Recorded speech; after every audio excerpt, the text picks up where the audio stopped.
how to say that in English, friche culturelle, cultural old buildings which are used by our neighborhood. We do parties. We also change the urban development of the neighborhood, trying not to gentrify, which is a bad word, but trying to develop the city with everyone together. And so we have to use many different strategies in order to be able to speak with all the people with different colors and with different social people.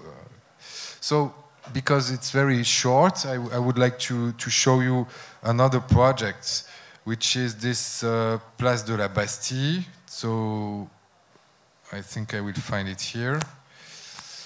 So, it's perhaps as the government here, because I heard the presentation just before, for the last 5 years, the cities and the government look very close what the project we are doing, because they don't know how to do the city which is adapted to this 21st century issues. And so they also, let's say, to be honest, they have less money. We have a lack of means, and we need to find another way to be rich together. So this Place de la Bastille, perhaps some of you know it, it's a public space which is car places, a car place. If you are Chinese and you come in Paris, you want to go to see the Place de la Bastille, but you are in a traffic jam. So the idea of the mayor of Paris was to rethink some 7 places in Paris, and with friends of mine, very multidisciplinary collective, we work on that space for the last year, and now the building began, and we finish this public space next year. The idea was to bring new users, and we don't know what users we should bring. So first we did this kind of diagnostic, but not just like an architect looking at plans, historic plans, or even you can see the pier, you can see the opera, you can see many shoppings, the rich neighborhood and more worker neighborhood. So it's very a mix of different activities and city neighborhood. And so, of course, there is all of that, but as you can understand, we want to do it happily and try to involve everyone. So, of course, the old prison, and we have to do that, but we were on site and we're working with the people around, with hospitals, with tourists, with young people, with old people, with anyone we could find. And we did many different type of activity in order to create and to conceive the project.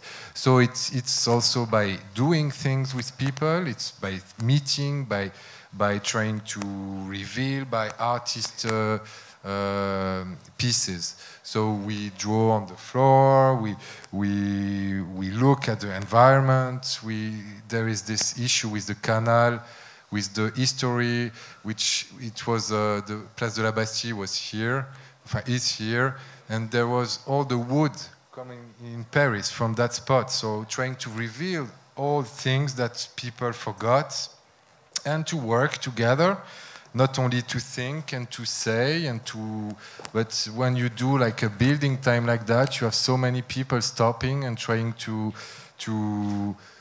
act and to do something. That's what all the people would like to do around. So by doing all of that, and then by making free space, like we did all those modules and we let them in the public space. First the police didn't want, but then by speaking, by negotiating, it's always about negotiation, those projects. So we let them, and the young people could use them to make skateboards or bicycle, and so by using this type of means, we work on the concept of the future project. So, of course, we did things with handicapped people, because it's also a big issue in our city now. When you are blind, when you cannot walk, how can you practice the public space? So we did all of that, and it's also always, how to say, we need to have objective and dream. It's not always very practical. How is the sidewalk?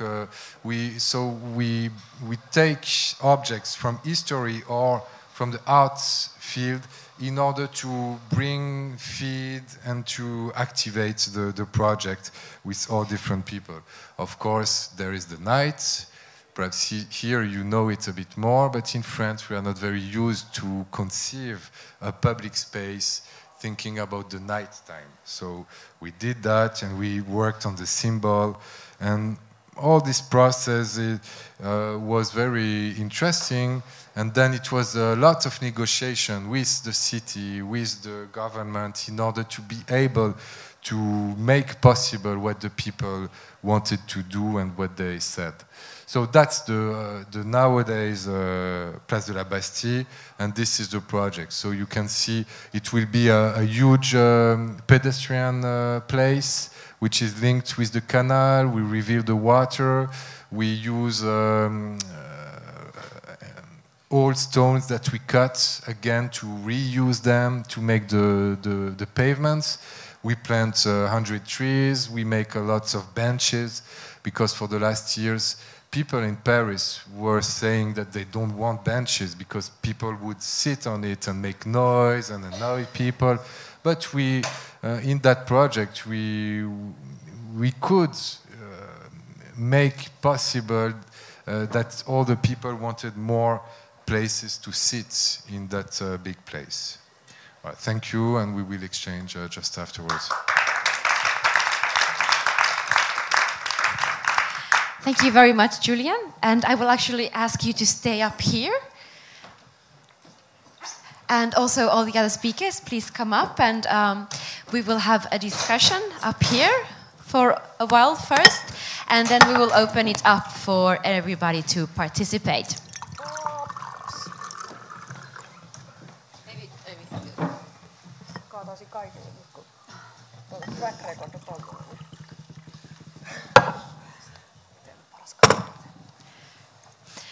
Thank you very much for all of your presentations. They were all very interesting and had various aspects of cultural life in the city in it. And actually, since you, Julien, brought up the cultural and spatial planning and how citizens use and inhabitants use the urban space, and perhaps how we could use it in new and different ways, or perhaps rediscover old ways. I actually thought that we would start with the question that Gaël mentioned already before.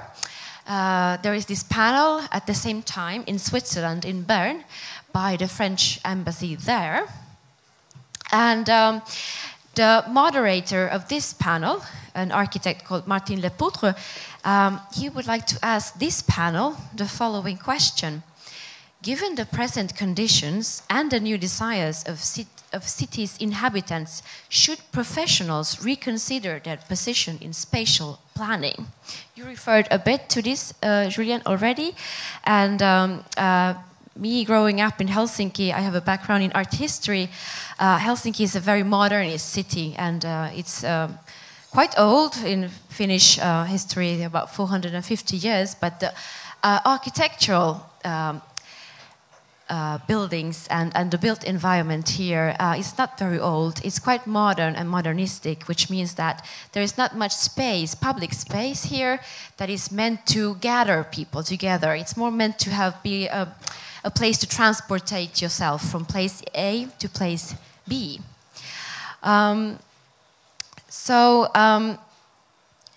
This question from Bern goes on with, does the new need for horizontality, which means participation, implication, recognition, for example, by the citizens mean that professional architects, planners and builders should rethink their position in urban planning? Should they step back to let citizens build their own city? who would like to start? Perhaps Julien. Okay, as I'm an architect, I think I should begin. And I try to bring it somewhere else. Of course, we have to change, but it's not a step back, it's a step forward. We have to go on and as an architect nowadays, we don't work alone. Perhaps it was the case 50 years ago. I don't know. I'm just 40 years old. I didn't say it. And so perhaps it was the case, but I think not. It's always a group work to do a project. Then it depends who has the power and who do you have to listen to and who can speak and who knows something. Where is the knowledge? I think it's all those questions that we have to respond differently. But it's very exciting. Even if some people could say it changes, so we have to. But the city, the world changed so much in the last 50 years. Of course, we have to change our practice as a profession.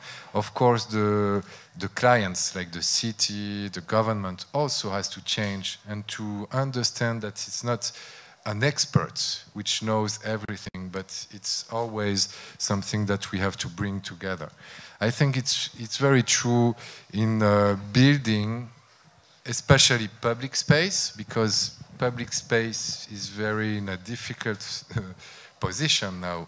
People don't meet in public space. People meet in private spaces. So we have to change that again. I think there is a huge issue in that. But then I would also say in the cultural field, like running a cultural place is very different today than it was before. We have to engage so many people in order to bring energy and richness. And it's not a director which decides everything and bring artists from all over the world to come here. It's very different, as perhaps you said it before. Thank you. Perhaps Kai, you would like to continue? Thank you. No, I don't see really a conflict in letting professionals take a role, and just as Julien said, and then in this sort of people reclaiming their role. As I said in my presentation, we're really moving into this, or we are already really much in this participatory culture, and we need, I think the professionals need this sort of a discussion with the users, that means the citizens of the city, when planning, or the users of the building. Just as an example, what we did when we started the Dance House Helsinki project was that, I mean, we have this big facility that we're building an extension to, and of course then we're investing quite a lot of money of the company in this new building, which is dedicated to dance, but because we will be taking all of our tenants for a 2-year ride through the construction work and the hell and all this noise and whatever. So it's also an investment in time and mind. So we really need it, or need the project to contribute to them as well. And that's why we invited all of them for interviews, and those interviews then played as a base for the architects to do their planning. And I think that's sort of really vital in sort of one way of working, that we implicate the people using those spaces. And what was reclaimed, for example, was really these hanging out spaces that you said we are missing, and that's something that we will be building more. Thank you, Kai. Kirsi, please. Yes, I think it could be increased the cooperation between city planners and architects and inhabitants and users in general level. In Finland, some cities or municipalities have used the method of cultural planning, and that could be even more used in the future. And it gives actually very good methods for the cooperation or the discussion for ordinary citizens and the city planners. It has been mostly used in so-called it's culture percentage principle. I cannot remember the exact name in English, but in general level we say taiteen prosenttiperiaate in Finnish. And for example, Sipoo municipality or city has used this cultural planning method in these activities that they have had with the prosenttiperiaate. So that's one good thing. And the University of Turku, they have done some research also about this, and cities in Sweden have used this method. So it could be very interesting in increasing this cooperation. Thank you. I want to add that often it seems that that kind of participation is close to asking opinion, but I would also like to point out that there might be more creativity and intelligence in the many than in the few, and sometimes from the many new things could be initiated. Not that the few think that we're going to do something and then we're going to go and ask their opinion. And that's also good. It's a step forward. And also I don't mind like sometimes some lone genius alone designing something. So maybe a diversity here too. But like when talking about participation, we should go a lot further and let any random group of people who identify a problem and find a solution and get a great idea, let them, give them resources, and architects could go and work with them. So more like taking it further also. Thank you, Pauliina. Just as a side note, this was the question that we had been posed by Bern, but then Julien Beller was also asked to pose a question to the person speaking in Bern, and unfortunately we don't have a live contact with them, so we don't know what they're answering right now, but you can go later on and watch it if you like to see the stream, how they answered this following question. How can we incite more people to take part in those participative movements? How can we switch from a consumer citizen to an actor/active citizen? A very important question, I think. And I think we could actually ask it here as well. I would actually like to know, a lot of you have been quite hands-on in creating communities and trying to get people to participate and engage in different ways. And I would like to know what have kind of been the best ways that have worked, what have been the best practices, but also maybe what has not worked, what has been the biggest fails, because I think that's also the moments that we can learn a lot from. Maybe Pauliina, would you like to start? Yeah. One thing is that if I'm invited to city planning workshop at 6 o'clock on Thursday night, I probably won't go. I think I don't want to go. It seems like work. And at the same time, I can be totally active and having lots of opinion and wanting in informal networks and social media and all that. So it's kind of, and then good, best ideas that kind of go viral, they happen spontaneously. You cannot demand them. You cannot go and say, let everybody get great ideas and be spontaneous. People are, so things emerge. We are in creative environment, and when people meet each other, sometimes some great stuff emerges, and that should be acknowledged. But when I have myself started processes and wanted to get a lot of people on, I have started like maybe 50, and maybe 4 are like really successful. So, but the 4 are successful because of the 50 that aren't. So it's kind of like throwing very raw, unfinished ideas out there and being very insecure about them myself. So other people see there is something in there, but she hasn't got it right, but I know how to do it. So that's how they get on. They are needed, they can take charge, they can be creative, they can create. If I have everything like really well planned and then I just ask everybody to join, it's not going to go anywhere. Thank you, Pauliina. Would somebody else like to? Kai. Well, And then please. sorry to bring up all the time this dance house project, but it's taking my time so overwhelmingly at this stage. But I mean, there we've had many of these. I think we've had like 28 or something like that, participatory sessions in various forms. And some have worked and some have not.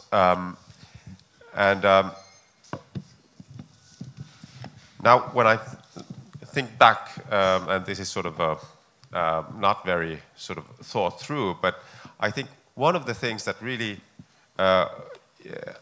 has been the key is that you need to have this sort of a concrete base so that you can discuss from. If you just ask people's opinions, it won't work. Every time we sort of disclosed a design or a model and then started discussion about that, we filled the room. And people were very sort of unhappy or outraged or then were expressing, you know, their satisfaction. But then we had one session that was actually led by the city of Helsinki about the neighboring parks and the urban areas, and no one came. No one. It was really, there were 10 people from the city. They were really sort of putting resource into it, and they had, in these previous sessions where we had tens and tens or maybe 100 people attending, they had asked for this sort of a workshop. And then when this was organized, no one came. And I think one of the issues was that it was a sort of a blank proposal. There was no plan that was asked to be commented, but it was just common plan. And so it didn't raise any sort of expectations or any sort of emotion. Kirsi had, a comment here. Yes, I would like to just mention one project we have been funding several years ago in Forssa city. It was some kind of experiment project. We had 22 altogether in Finland, and one was in Forssa. And they tried to find out in a quite, I would say, in experimental way and creative way what people really wanted from cultural services. They made some kind of, if I remember right, some kind of workbooks with families. It was, in a way, a creative process, so every member of the family could participate, making this some kind of workbook, and they got a lot of material, actually, and people really liked about that. But the challenge came when the people in the city should have started to rework with the material, what to do with that material and how to use it really in the development of cultural services. I think that was the main challenge. Maybe they have been working after that, but in the beginning they were like, what to do with this whole material. But it's not easy to use this kind of, although it was a good experiment, but sometimes it's not too easy to implement or use these ideas and what people really have in some kind of local governmental or in the state governmental work. Thank you, Kirsi. I think it's very interesting that what you brought up, that when you do gather material, you really have to be ready to somehow also do something with it, so that people feel that when they share or when they engage, that it really also has a meaning. Julien, you... Yeah, to complete what's said, it's of course not only about participation, it's about doing. It's about being active. There is this process when you are asking people, like what we did in Bastille, but there is those other moments where people ask you something. And so it should be more like these things which come from wherever, which are surprising, which are questioning. And so in order to do that possible, we have to be attractive. And it's not by doing a meeting on Tuesday night that you are attractive. You have to find materials. So we use arts, we use partying, we use food, we use any material which could be attractive in a way. Be attractive in a nice meaning. It's about pleasure. People has to get pleasure in being involved.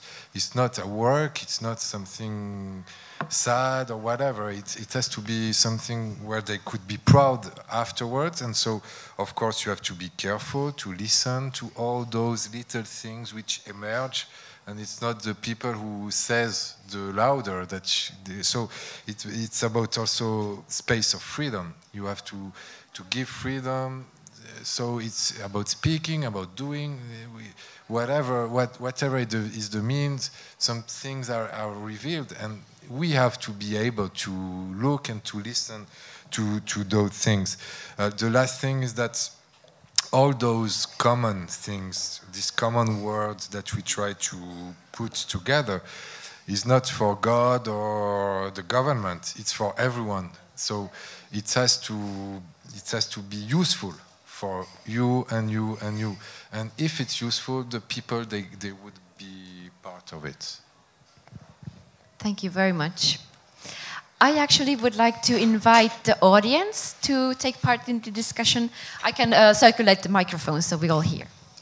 Maybe you could also introduce yourself.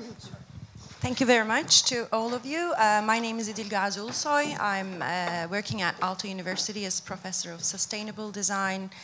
And my research area is urban sustainability transitions. That's why I came to this, this panel discussion today. My question is maybe initially to Kirsi. Now, just check the statistics because you mentioned demographics.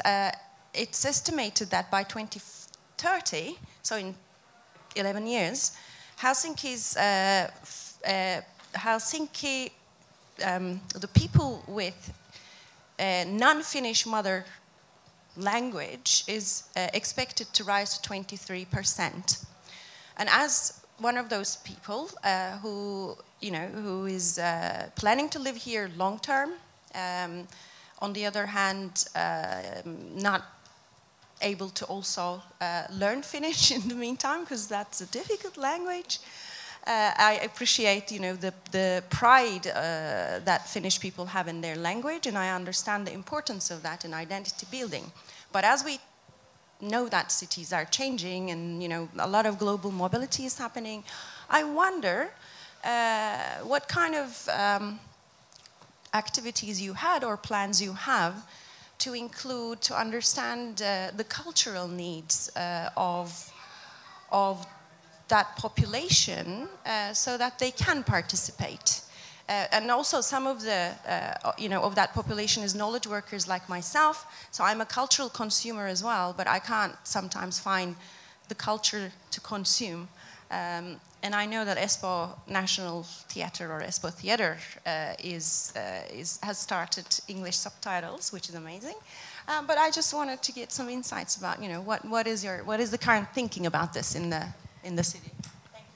Yeah, I'm not working in the city, so I cannot answer about that. But on the state level, I'm not a really specialist for this, but in the strategy we have mentioned this, but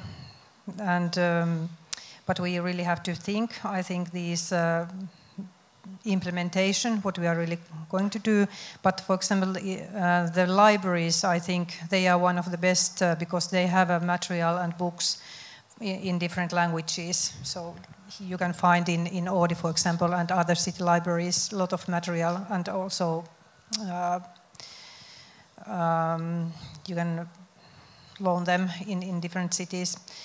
And in this act I was talking about, in the same section we are also mentioning different languages not only the participation of different people or different groups, but also the language, that it has to be taken into account, that there are Sami language, Swedish language, but also other languages. So that's at least one part in the legislation. And of course the Library Act is also mentioning these things. So I think these are the most important. And there are some other legislation changes, and maybe esittävien taiteiden laki, it's not at the moment active, but in the future maybe there's something, I cannot say it yet, but maybe in the next government period, but at least these things.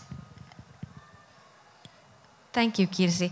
I actually would like to mention also that, for example, what we do is we have organized this multilingual month, which is going to start 21st of February and go on for 1 month to 21st of March. And that is a month that happens in Finland, but also in the Nordic countries, other Nordic countries.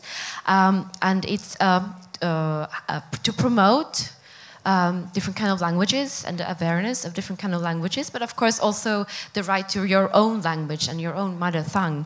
So there's happenings in Helsinki, in Finland, in different places. A lot of the libraries are actually part of that. So that's one way that we try to promote the multi-language, or the richness of different languages. I would like to actually follow up on that question and ask the other participants of the panel, how have you, or how have you engaged different minorities, or how have you kind of viewed accessibility? And when I talk about accessibility, I don't talk only about the built environment, but also on social, economical, language levels, different kinds of ways. You mentioned that you have worked with disabilities and persons with disabilities in the Bastille project. Would you like to tell a bit more about that, and perhaps other groups that you have worked with? How have you done it? Perhaps, yeah, in Bastille it was this kind of participative process, and then we make little models for people who could not see, and so they could touch, and we use different strategies in order to be able to be understood and for the other to speak. So it was all those building time models, different kind of meetings and of expressing which were possible. I would perhaps more speak about the 6B, because we are in a very poor neighborhood, and when you are artists, you are not always very poor. So even if, of course, a lot of us are from the neighborhood, but we needed to use strategies in order to attract different kind of people. Even if you make a free concert, Congolese music, the Congolese don't come. So we had to like give freedom for those communities, to give them a space where they could cook, they could meet, and after a few months they meet really strongly, and then it's possible to speak and to exchange. So it's about giving free spaces. Then it's about inventing programmation. Like the first year we did a huge sand places for the kids of the neighborhood. So all the children were coming after school to play with sand, and then the brother and the sister come, and then the parents come. And so it's always like strategies like that to be able to be understood and to attract different kind of people. And then when all the people are together, it's really fun, because it's a new plate and it's a new exchange. And then just be careful that everyone can stay here. Thank you. Would somebody else like to continue here? Pauliina. I'm thinking about this from the point of view of doing things. In the projects I have initiated, or my colleagues, not only me, lots of immigrants have been very active in creating that thing. mainly from the Aalto University, I think. Lots of, students and researchers and all that. But I think it's been a great resource to have people with different backgrounds bringing influences and cultural influences. So maybe we are missing out on a lot of possibilities if the working language is so often Finnish and Swedish. And then I have to mention this other thing, this refugee hospitality club that I started in the Facebook, which is kind of like this open network for everybody who wants to kind of make the living of asylum seekers maybe a bit easier in the local places. In there, we have this policy that you can write in the group in any language. But of course, you don't guarantee that anybody understands, but you can write in any language. But that also goes to the Finnish people who don't really speak English so well. It could be English as the general language, but actually it's not. So, even in that group, kind of like the minority maybe is the people who only speak Finnish, but they can also speak only in Finnish, and we just try to kind of get by with all that mix of languages. Thank you. Kai, you had also. Well, actually, so in the cultural offering that is, offered through our centers, there's quite a bit of performances or arts exhibitions or that are actually multilingual or non-lingual, whether it's circus or dance or art, and therefore I think it's quite a low barrier for international audiences in our premises. And then we have organizations such as yours, which are actually really thinking about this accessibility. What we have done ourselves as a company is when we had this influx of refugees in 2015, and there was this sort of some very extreme reactions. What we wanted to do as a community was that we wanted to organize really encounters of local people with these asylum seekers, and therefore we facilitated these sort of cooking nights and then where people from our community were actually making food with refugees, and then also a joint art exhibition of refugee artists and local artists from our community, which was not that much about the art exhibitions themselves, but about working together, because that was what these people were lacking, a contact with local people. And so we wanted to facilitate those contacts, but actually the exhibitions turned out very, very nice as well. Thank you. I'm sure we would have a lot to talk about more, but unfortunately time is running. We would have time for one last quick question. If any one of you have something burning on your mind that you would like to ask any of the participants here? Yes? I'll bring the microphone to you.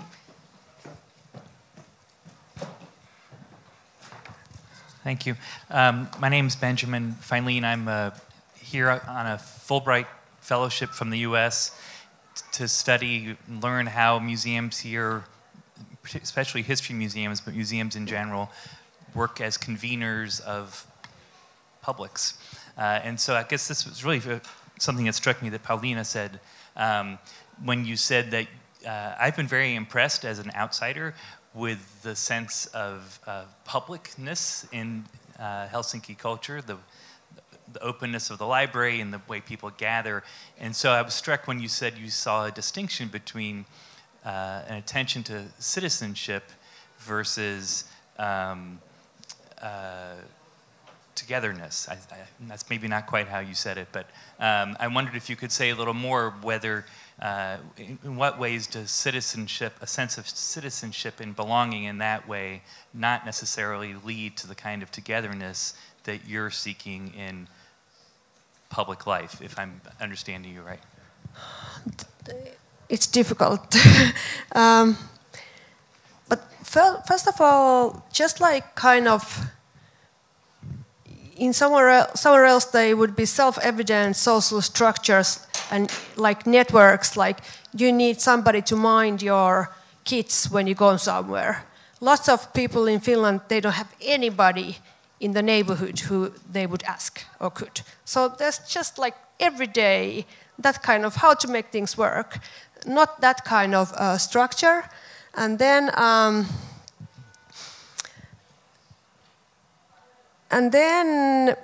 it's okay. Now we are an audience, but actually, when for example, I started doing these things when Facebook got really big in Finland, and lots of people joined. And then I was in lots of projects where, like, self-organized, bottom-up, spontaneous, that became kind of like really popular and large. And even though we now have these participatory society laws even, then we are kind of like really marginalized. So it's kind of like the city is making a really, they are calling us resident activists. So I kind of feel like we are their residents, their children, who are doing nice things, but then actually all the big things are done somewhere else.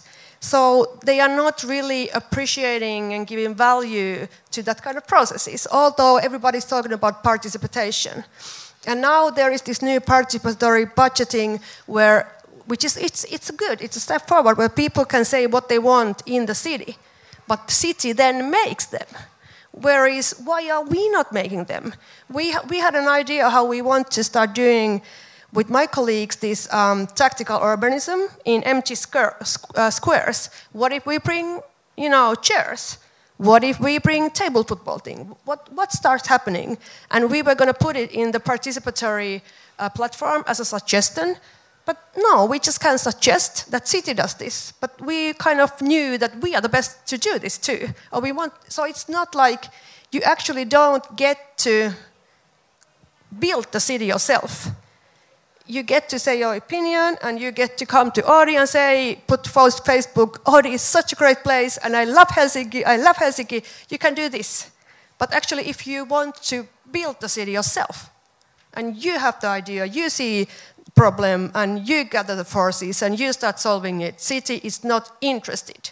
So it's kind of like very position-centered. Who is in charge of initiating projects in Helsinki, and who is in charge of, hiring the communication office and the whatever service design office and blah, blah, blah, blah, blah. And then somebody is in charge of participation. And then somebody facilitates participatory post-it sticking things. It's kind of like very organization-centered, not people-centered. And people are considered as individual residents rather than as organic communities. That's the problem. If I may add to that, so we had a chance to live 2 years in California, and I can very much relate to what Pauliina is saying, that there, we have a welfare state, and the public sort of organizations take a lot of role in our lives, and we sort of outsourced many of these things that then, in California at least, many people were sort of volunteering, whether it's in schools or in welfare programs, but we don't do that because we think that it's the state or the commune that takes care of that, because we pay taxes, and that's sort of our sort of ethics as well, and it's a completely different sort of a mindset, but it sort of de-responsibilizes, if you can say that, ourselves as individuals. And then what you started with was that we're very individual centric here in Finland. Many young people, when they turn 18, they leave home and they start to live by themselves, many times alone, which is a big sort of a change from, or my wife is French, and we have, you know, dinner at 8 o'clock every night. And that's not going to change, and it's sort of a part of our culture.